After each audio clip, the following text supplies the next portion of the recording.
So I'm sure by now everybody has heard the big exciting news for the day, and that is that it is official. We have seen the approval to convert the Grayscale Digital Large Cap Fund to a spot ETF that does include ADA itself. Guys, this is actually a very big deal, and I want to talk about this with you guys. This is in addition to a few other assets in this basket as well: XRP, Solana, Ethereum, Bitcoin.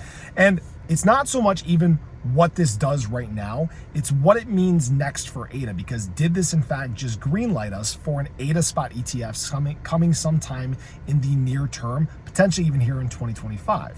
So we're going to talk about all that and more in this video. So if you guys are new or haven't already, show your support for the channel down below. Hit that subscribe button, that bell. They're free to do. They'll keep you updated anytime there's new content live here on the channel. So obviously the news from this has kind of been overshadowed today. And the reason why I'm saying that is we obviously had Jerome Powell speak earlier today, caused some dropping in the market like I talked about in my earlier video. We talked about the big beautiful bill. That's kind of been overshadowing everything. So this is a big deal, but it's been kind of a very quiet big deal.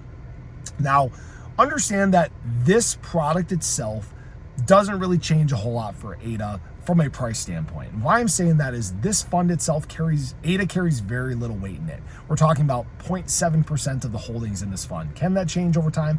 Yeah, it can. Especially as ADA, or Cardano gains more partnerships, gains more traction. We could in fact see this climb up in terms of percentage in this now ETF product itself. But right now, even if there's insane trading going on there, not going to make a whole lot of difference in ADA itself. But did this just change the course for 2025? And the answer is yes. And why I'm saying that is there were many questions about, what assets, what assets, let's try to turn down my fan speed, what assets themselves were going to get spot ETF approvals. And I would argue that it's much harder to get a basket spot ETF approval than an approval for an asset itself, because you're relying on all these different other assets actually meeting that criteria of not being an unregistered security, right? And so now, because they've said yes once to ADA already, it makes it that much easier to say yes again.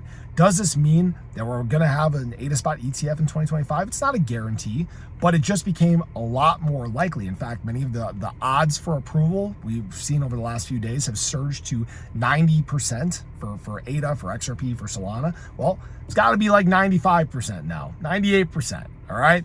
So what that could in fact do is bring obviously a lot of institutional money to ADA. Now, we've had discussions about whether that's a good thing, it's a bad thing. Unfortunately, it's part of the industry now, and it's not going away. And what you're going to see is a lot of these institutions trying to strategically place themselves while prices are low. We know that there have been ADA spot ETF approvals or ADA ETPs approvals around the world. We've seen several in Europe. We had the Australian one that just came not that long ago. There have been a lot of nations around the world that have been kind of front running this and trying to dip their toes in the water before the US dives in head first, right? But that might be what we're talking about sometime in Q3 or Q4. That is what we need to prepare for. This type of demand from institutional money, although it started with Bitcoin and it's slowly been Ethereum as well, if you haven't noticed, it's been picking up steam. It's been happening more and more frequently, right? The small days of the early ETH spot ETF inflows, they've kind of faded away and they've become larger and larger over time. And that's the same thing we will see from something like an ADA spot ETF. Understand that this is still a process. It's still going to take time. But this was just a big, big win for ADA and many other assets in the space. It's a big win for crypto in general. It shows that we've defeated the SEC. It shows that the embrace is still big and still moving forward.